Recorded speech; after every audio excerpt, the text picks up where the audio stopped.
Hi, this is Kathryn Raaker of Timeless Performers, and tonight we have a very exciting show, all the way originally from Ireland. Correct. And but he lives in LA, and his name is David Swam Montgomery, from originally Led ZepAgain, the Murmurators, and now this is your new album, right? Correct. Yeah. And I want to welcome you to my show tonight. Thank you. This is actually very exciting. It's a pleasure. It's a pleasure for me too. We've done radio together, we're doing an audio book together, and very shortly I'm going to be on stage with you, right? That's right, yeah. Right, you're gonna make my bucket list, one thing that I've been wanting to do forever, happen. Thank you. I will make it happen. You'll make it happen. Yes. You know, you grew up in Ireland, am I correct? Yes. Can you tell us a little bit about your life? Born on the east coast of Ireland, a small medieval town called Drogheda, which is about 30 miles north of Dublin. How many people would you say are in that little town, that little village? Oh, it's not so little anymore. So maybe about 5,000. 5,000. So that's not small anymore. What was it when you were growing up? Probably about maybe 1,000. 1,000 people. Yeah. That kind of like reminds me of when we lived in Camp Ash in England. And I remember coming into that village originally, and it was so different from being in America and then going back in time and living in a house that was built in 1592. Yeah. What kind of a house did you grow up in? Well, it's very similar to the Irish cottage type of vibe. Right. You know, thatched cottage, small, right. petite, small, little, petite. Yeah. Kind of cool on the hills of Ireland.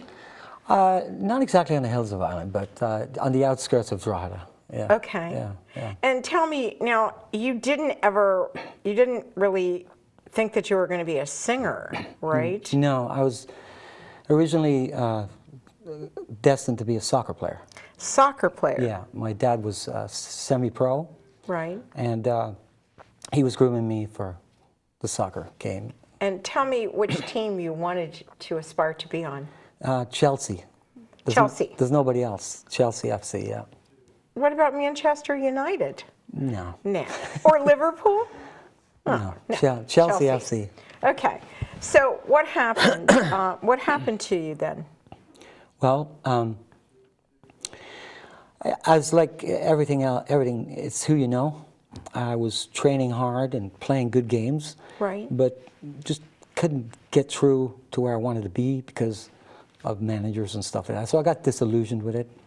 Right. And then a school friend of mine introduced me to people like James Taylor, Carole King, Led Zeppelin. Right. And I started swaying over that way. And my dad wasn't too happy about it and started to grow my hair long because I'd short hair up until that point. Do you have pictures of you as you were growing up? Yes, and nobody will ever see them. Okay. That's funny. Short hair. Short hair. So how short was it?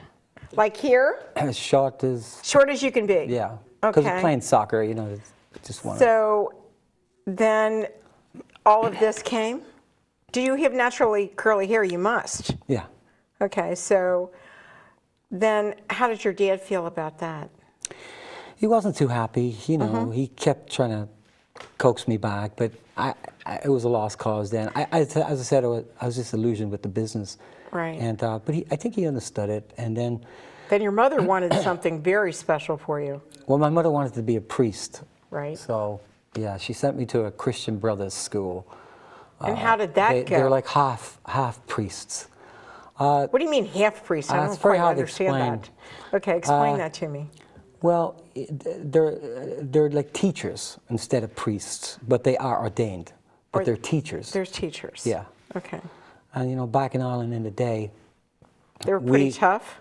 Well, we used to get the leather belt. Ooh. 6 of the best, right across the hand. So the hand. We used to get the ruler. We used to get the ruler across the hand. Really? Yeah. I didn't know that happened over here in America. What, you know, most of the nuns were pretty tough in those days. Oh, yeah.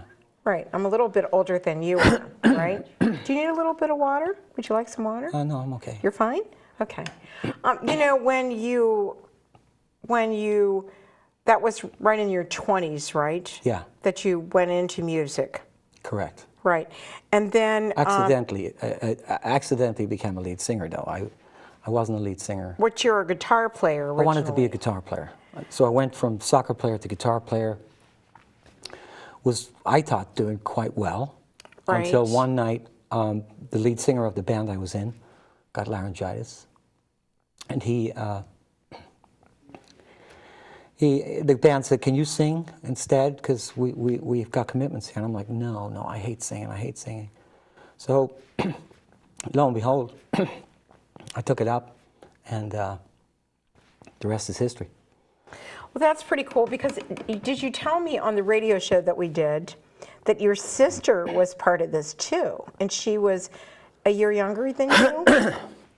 Yeah, she's a year younger, and she was the singer, and I was the guitar player. You were the guitar player, she was the singer. Yeah, we had a little band called Argus, so we played a lot of little Irish folk tunes. Oh, did you? Yeah. And did you like that? Yeah, I did. I like that. Was it tough transitioning over to rock? Well, it was a progression, you know, because when I started learning to play guitar, you know, you learn easy songs, so folk songs are not too difficult. They're pretty easy. Yeah, right. So, and then you graduate into... So let me ask this question. So if I was trying to learn, would I kind of start from there and then graduate into hard rock? Yeah, you start off with basically three guitar chords, which they say almost any song can be played with just 3 chords. So. Well, let me ask you about, see, I'm thinking that I could probably do Janis Joplin or something like that. What do you think about that? Well, the way you're dressed right now, You think I could do that? I would say you could do it, yeah. I could really scream it out, right? Yeah. Because she had kind of a raspy voice, right? Very much so. I just think of me as raspy. What do you think? As I said, the way you look right now, I have no doubt. No doubt. Well, you know, it's funny because I grew up in a music industry with my parents, and it's funny because a few years ago, I was in Philadelphia, and I was going to surprise my sweet husband with a couple of CDs, right? And I brought it home, and he went, "I think that you should go back to radio." So he wasn't happy, huh? Well, it wasn't that he wasn't happy. He liked my daughter better. Oh. Because she's got a better voice than I do. Okay. And he does too. So he won't let me sing in church even. So this has got to be something that I have to do. This is my bucket list, like jumping out of an airplane kind of thing. You know what I mean? Yeah. I need to know where people can, we're going to take a break in a second, Sure. but where can people buy your album and when will it be out?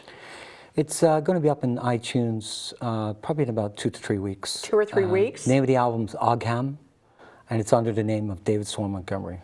David Swam Montgomery.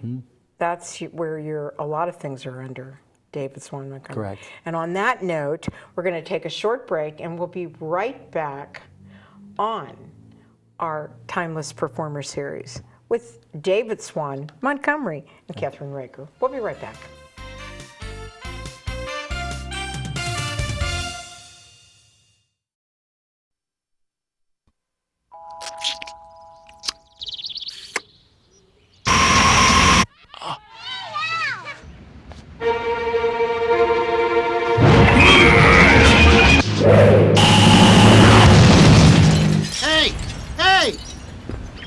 What is your problem, man? You're welcome. What the heck is wrong with you? What do you mean? Don't give me that! All right, what's going on here, fellas? The missile was about to hit the school. I just acted as fast as I could. That doesn't change the fact that I don't have a car anymore. Who just throws a person's car at a missile?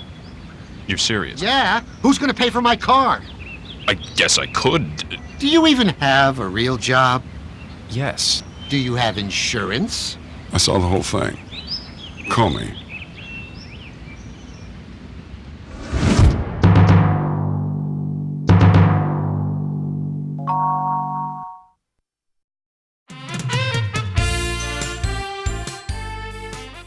We're back on Timeless Performers, and now I'm going to be able to listen to you.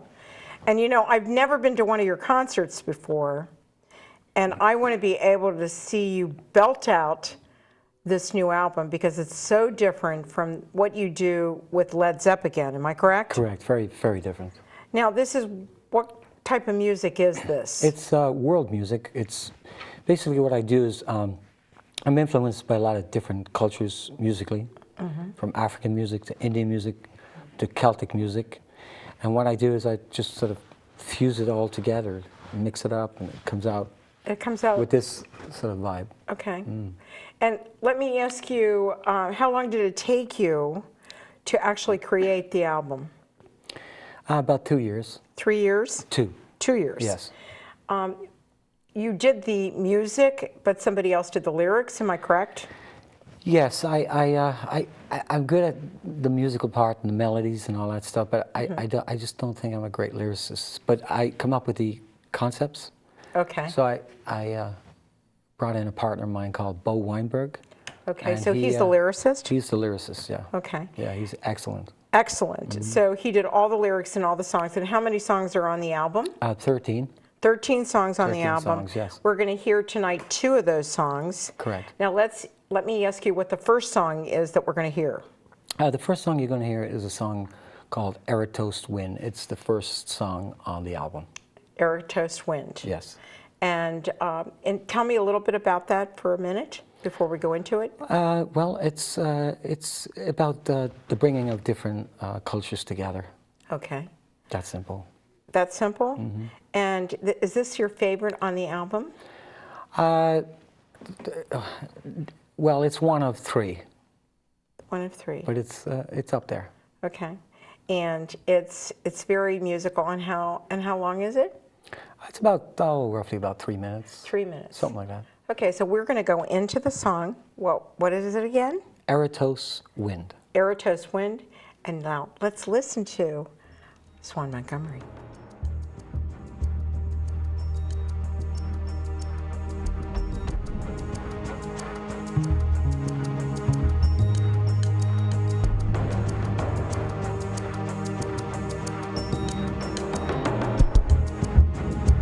Every place so far down,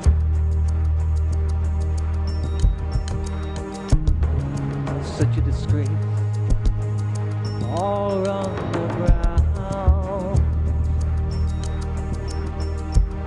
where time always had her way.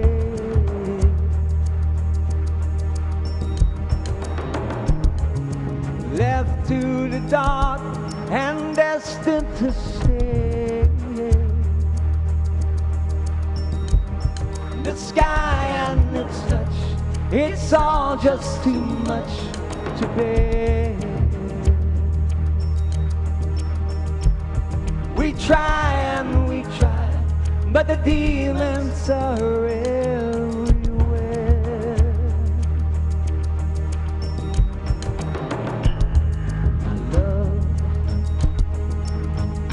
Everyone,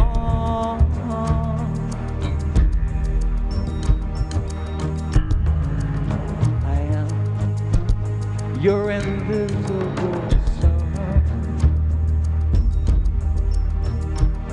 Let change be the flame and the patience to bring us together, as fresh as this day, the first and the rest of forever.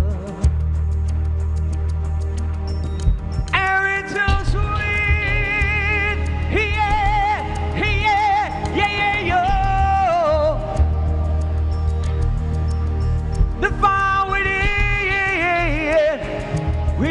yeah, yeah, oh. Eratos Wind.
your invisible sun.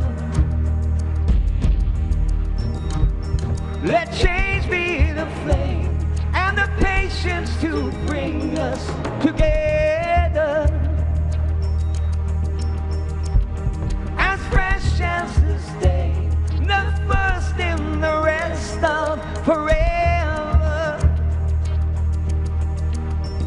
Eratos wind, yeah, yeah, yeah, yeah, yeah, oh. The fire wind, yeah, yeah, yeah,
It's fun to sing, Zippity zip zip zin zin zin. dance, and play music every day. Yeah, go for it. Doing something artistic inspires creativity and helps you succeed in school and life. Hooray! Play music, paint, and dance together as a family. Come on, team. Blast off with the arts. Blast off! For 10 ways to add the arts into your life, visit americansforthearts.org.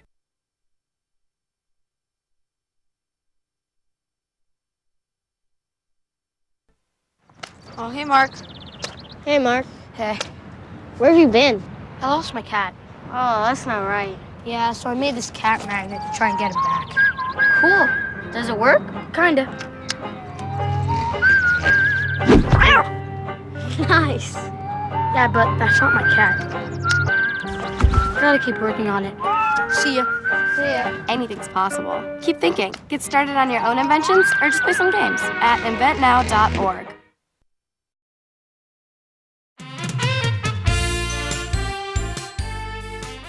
We're back on Timeless Performer, and I have to tell you, it made me want to get up and dance my heart out. It has that effect on you. Mm-hmm. It's almost like you're in Africa. I felt like I was in Africa. And that's good. Am I right? Yeah, it's good. Because it's most of the music's very tribal. Right. I don't use any drum kits. I use a lot of eclectic drums, African drums, Indian drums, and Irish barons. Let me ask this question. When you're actually doing, did you do a video of it? I'm in the process of putting 2 videos together right now. Oh my gosh, I can't wait to see it. Are you going to do the drums? Are you going to use the African theme in it at all? It's, well, a little bit, but it's going to be real spiritual. Extremely spiritual. Yeah, that sounds... yeah, it's, you know, that's where I come from. You know, not blatantly in people's faces, but just underlining through the lyrics, and so people, it's thought provoking. And you really really live this puristic lifestyle, don't you? I do my best to. Considering I sing in Led Zepp again. Well, and that's one of the things that I wanted to talk about, because when I first saw your pictures, you're a lot thinner today than some of the pictures, so I'm very jealous of that. But you changed the way your life was, right, to become this puristic type of person. Tell me, when you first started, even with Led Zepp again, I want to talk about that a little bit, because that evolves into what you are today. Would you say that? No, I was into world music before pre-Zepp, yeah. Before Led Zepp again, which was the band's been together for 22 years. 22 years of touring. Yeah. How often do you tour? Because I heard your schedule's pretty wild. Oh, it's a bit crazy. Every month we're off somewhere. Europe, South Right. America, Canada. Right. So am I going to get to go to States. Canada? Is that where I'm going to go? New York? Maybe Houston, when you're talking about Houston. Oh, let's do Houston Yeah.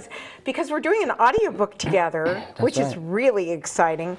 And part of that is we're going to get to in a minute, but I want to stay on track here because I can Okay. go into 27,000 different directions, you know. But you went from living in Ireland, doing that type of music, the world music, Right. to actually coming to America when? I came to America in '89 on a record deal. On a record It deal. wasn't on the radar. I was happy in Europe. I was doing quite well in Europe. Making good money. Yeah. You were married once, right? Right? Yeah. Am I right? Yeah. Very young. Very young. Well, I was too. The second time was the 21. best time. 21. 21. I was 19, going to be 20. Oh, it's pretty close. By the time I was 22, I had 2 kids. Wow. By the time I married again and had another, I had another child. So, you know, they kept me young, right? And let me ask this question. So you came over in 1989, and if I remember from the radio show, you got stuck in New York for 7 days. 7 days, my first introduction to America, New York City. And you weren't too excited, am I No, correct? No, the people The people were what? they were not very nice. Well, I come from Ireland where everybody's really sweet. How's it going? Top of the morning to you. Yes, all that does go on over there. But everybody knows everybody. The neighbors know everybody. Yeah. Here I am in New York asking a police officer for some directions. He was so abrupt, and he had a big gun on his side of him, which I'd never seen before. And then you had this hair probably too. Maybe that's why he was abrupt. That was probably the reason why. He could have thought you were, you know, kind of a druggie or whatever, Yeah. right? I'm not talking to this rocker. Okay, right. Oh, yeah. I'm not talking to this rocker. Okay. So then, after 7 days of being on Times Square, that area that you were in, were you in a nice hotel at least? Yeah, at least that was something. That was good? Yeah. Okay, and they were paying you to do it? Yeah, I had no idea why they stuck me there for 7 days. We'll let you know when you need to come to Los Angeles. I just went with the flow. It was interesting. You came by yourself, right? Yeah. You knew no one, correct? No one. So it was. Kind of lonely? It was going into the unknown, and. You weren't sure? What's that? I said you weren't sure. I wasn't sure. I was unsure. I didn't know whether I should go back home or stay. And you missed crossed your my family, mind. maybe? Yeah. You missed your band? Yes. Okay, so then you go to LA. Then what happens? Well, I discovered that they brought me over to join a band called Carrera. The band was about to be signed to Capitol Records. Now remember, I've been in New York for 7 days. Took forever to get to Los Angeles. Right. Then when I get to Los Angeles, then they tell me, well, we have a problem. And I said, what's that? Well, you're not exactly in the band yet. What do you mean you're not exactly in the band yet? You have oh my gosh. You have to audition. Oh my gosh. And I thought I auditioned in England by doing some recordings that they requested. Right. But it seems they wanted to see if I could sing live. So lo Well, and we behold, know you can do it was that. a long way to come for an audition. Yes. Yes. And after giving up a lot. So I went to the audition, got the job, and we did a lot of showcasing for Capitol Records. What do you mean by showcasing? It's where record executives would come, sit on a sofa right there in front of you, no audience. No audience. And the band would just have to come up and play like we were playing in front of 2,000 people. I mean, turn it on to see if we could get the record deal. We did about 15 of those, so it was pretty scary. So what did you think after 15 times? When are we going to get the record deal? Right. So everything was looking good. Yes. Unfortunately, like all bands, there's always one member, and fortunately he had a bit of a problem.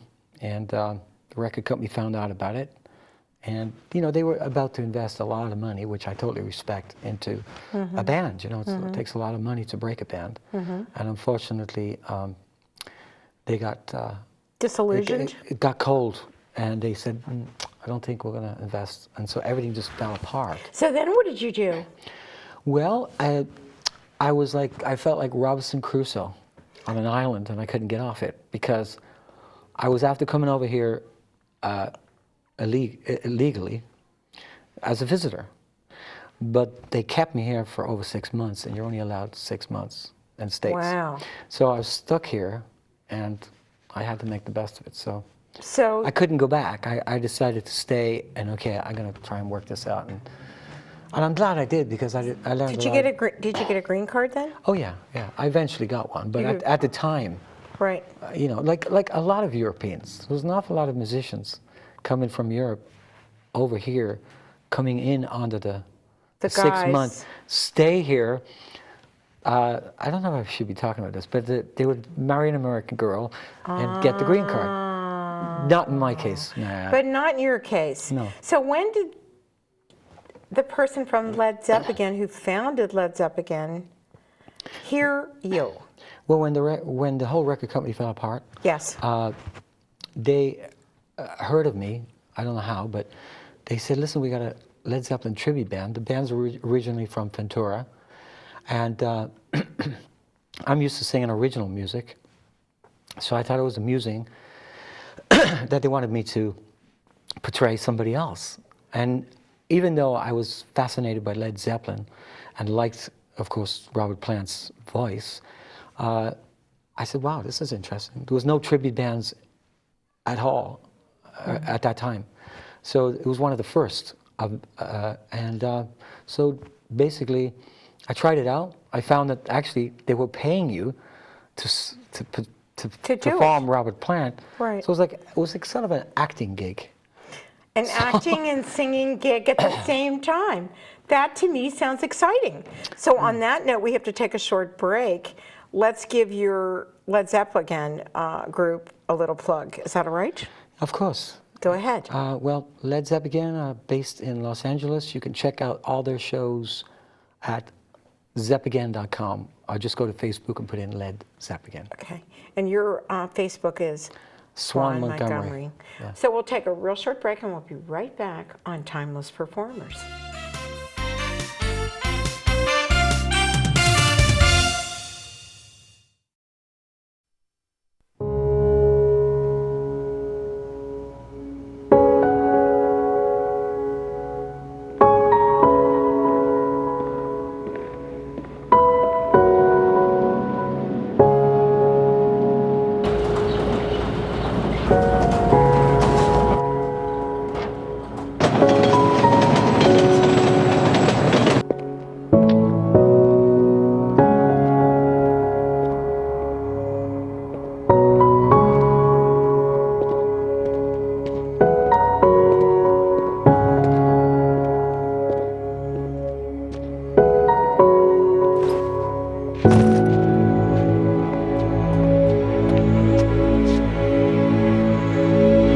Welcome home, man.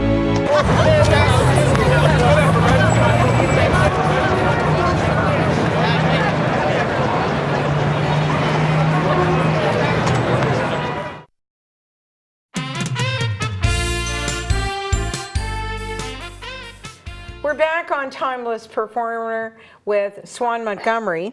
And, you know, it's funny how we met Swan. We actually met through your talent agent, Ellie Griego, Correct, right? yeah. Of Core Talent. Core Talent, based in L.A.? L.A., yeah. And she's actually my agent in L.A. when I'm out there. And she's your agent, right? Yeah, she's really good at what she does. She's really good. And actually, I met her about 8 years ago through Joe Estevez, who's a really good friend of mine, who you haven't met yet. No.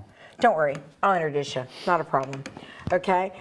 What's really funny is that, you know, there are people that are really good at finding good talent, and she really is. How did you meet her? Well, I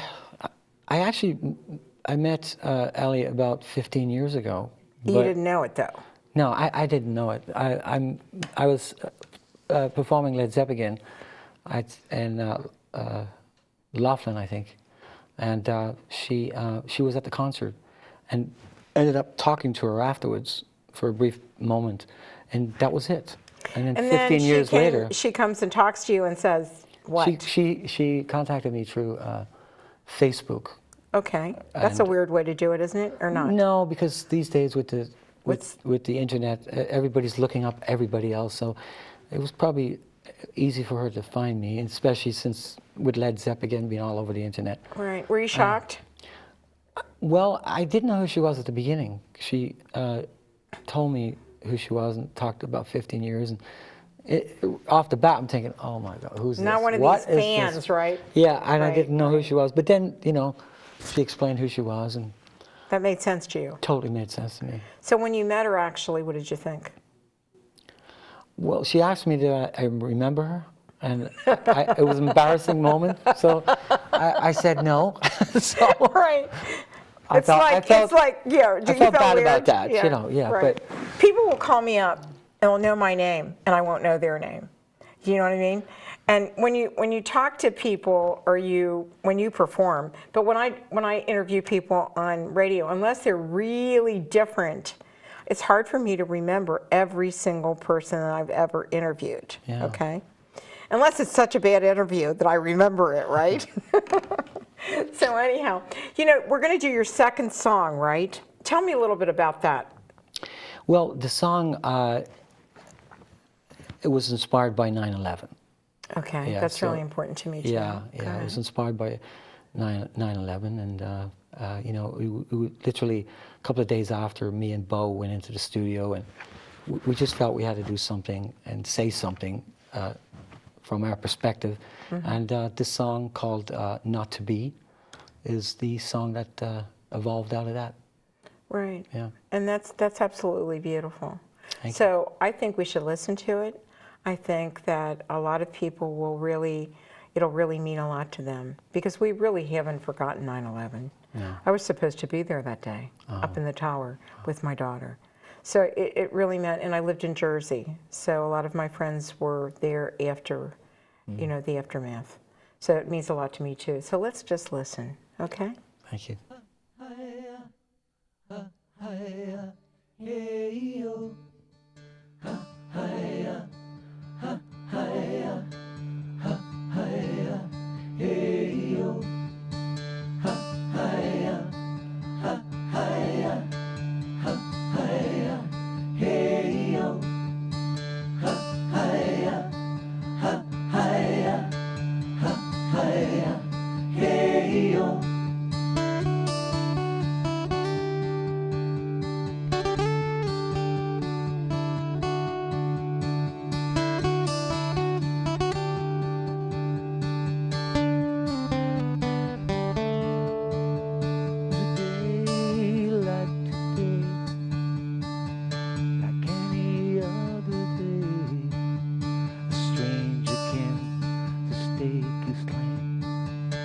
Shatter all our dreams, and I want to know, are you the same as me? Are we the earth? Are we the wind? Are we the deep blue sea?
together,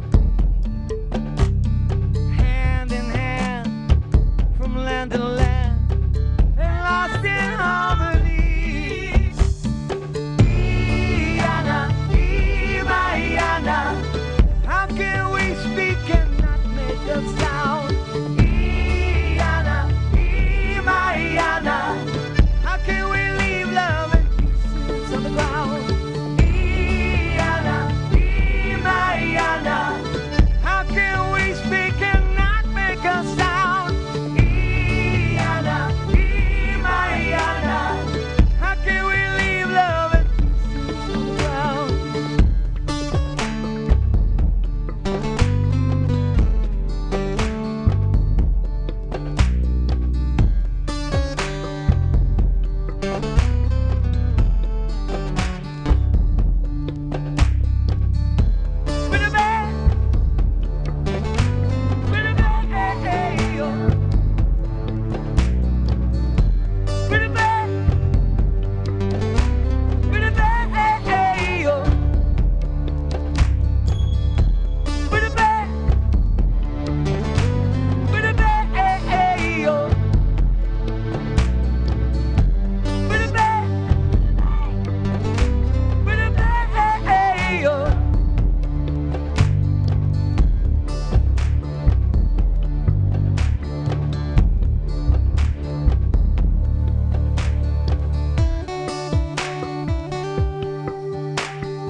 Hello. Yes. Can I ask a few questions about the apartment on Park Street? What was your name? My name is Juan Hernandez. It's been rented. Oh, it's gone. Hello, my name is Sanjay Kumar. I am calling about the apartment on Park Street. It's not available. Not available? Hello, my name is Tyrone Washington. I'm calling about the apartment on Park Street. Just been rented. Hello, I am Chen Ling. My name is Khalid bin Ali. I'm Tuan Vo. Hello, my name is Moshe Goldberg. I use a wheelchair. It's gone. Not available. All right. Thank you.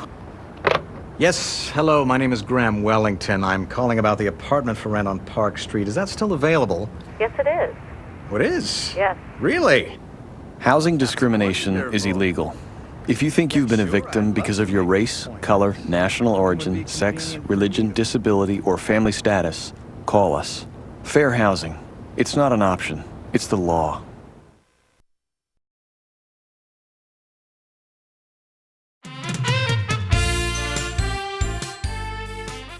We're back on Timeless Performers with probably one of the best artists I've ever heard. And this last song that he performed, Swan Montgomery, and I'd like to have you give the title again to that song. That song was called Not to Be. Not to Be. And it just made me want to cry. It was so beautiful. How long did it take you to write it, Swan?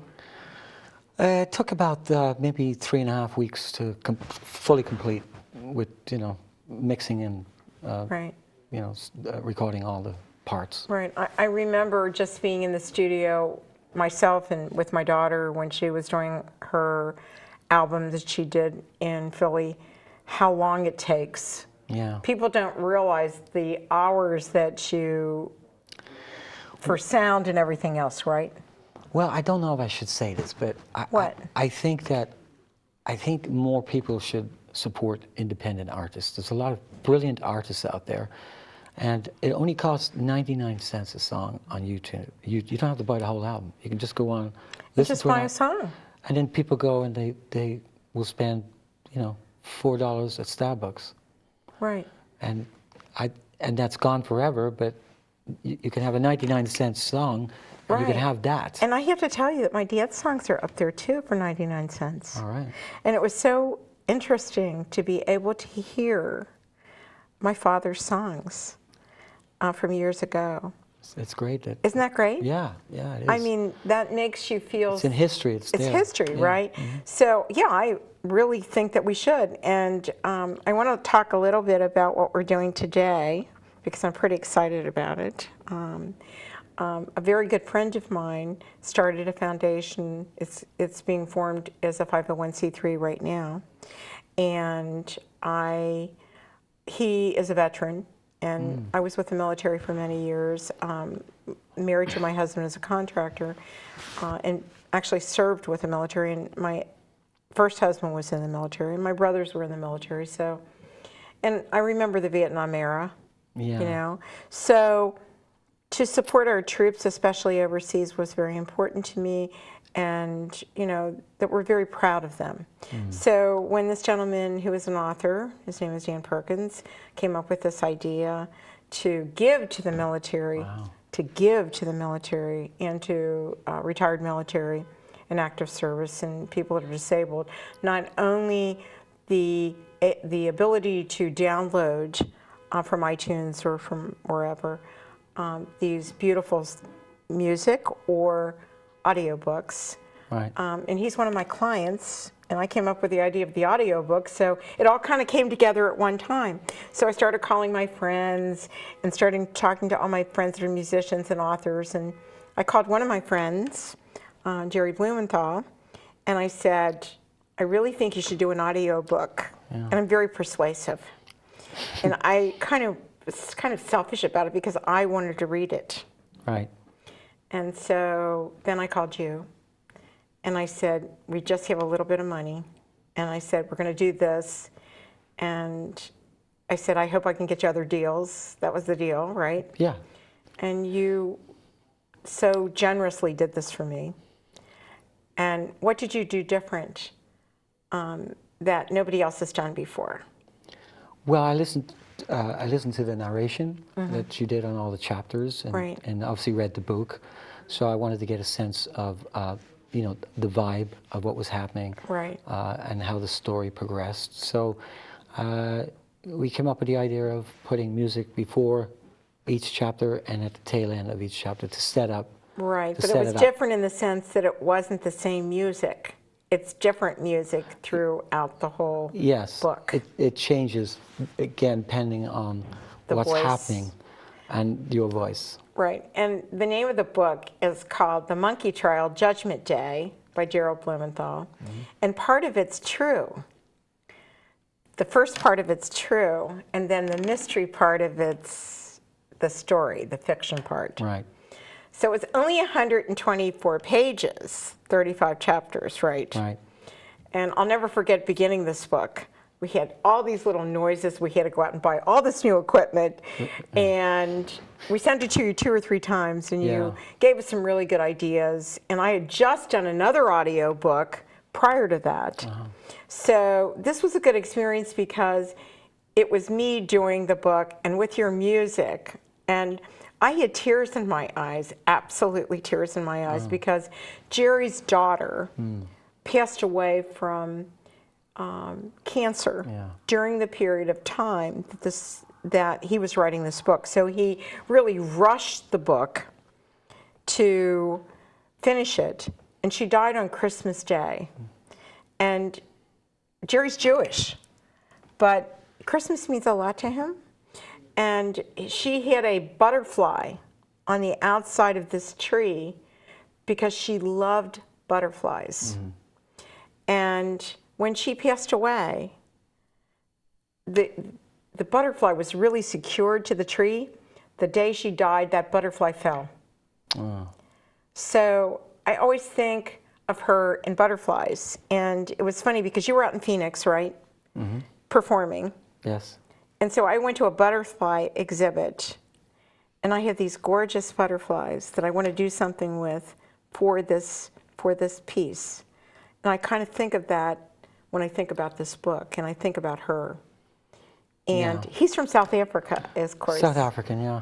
Right. Yeah, it was that was the only piece of music that was challenging, you know, because I heard of the passing of his daughter, Right, and it was pretty emotional. So I had to come up, and then you mentioned the butterflies, and you know, when the audience hear it, there's sort of a sense of fluttering, flight. within the music being celebratory rather than sad, but still a celebration of her life. That's right, because when you think about it, and you just recently lost your mom, and you know, it's very hard to lose one that you love so much. Yeah. But you know that they're in heaven and they're celebrating. And my dad always gives me inspiration. I know your mom did too. So when my father passed away, it was like this joy went away, you know. But he's like a puppeteer. He's moving me in different directions in music. And I love music and art, as you've seen my artwork and you've seen what Beautiful, I do. yeah. And that's what I surround myself with. That's why I'm so happy. Does that make sense? Of course it does, yeah. I got to see your beautiful country, which I can't wait to go back again. It's definitely And beautiful. it's a gorgeous, gorgeous country. And now I can understand why the Irish are so happy. Yeah, we are a happy race. You're really happy people, right? Just enjoy life. And we need to do something in Ireland. Let's do it. No problem. Okay, is that a good idea? Of course, just let me know when. I will. We'll make it happen. We're going to do another TV show. We're going to actually be doing my cooking show in the next couple of days, which I'm very excited about. So, but I want everybody to know more about you, and if you would give people an idea of what your website is again and where they can buy that album. Sure. And that audiobook will be out in about 3 months maybe, and you'll be able to get it up on iTunes as well. So where can people go, Swan? You can check out what's going on with me at Swan Montgomery on Facebook. And as far as Led ZepAgain, just go to ZepAgain.com. And the album, which is called Ogham, will be available on iTunes in about 3 weeks. And I'm very excited about that, and excited about having you back on the show again. And I'm so thrilled that you came to see us. Thank you so much. And thank you. It's been a pleasure. Been a pleasure. Awesome. Thank you. And we will be back next time on Timeless Performer. Don't forget to check us out on our websites at KathrynRaaker.com.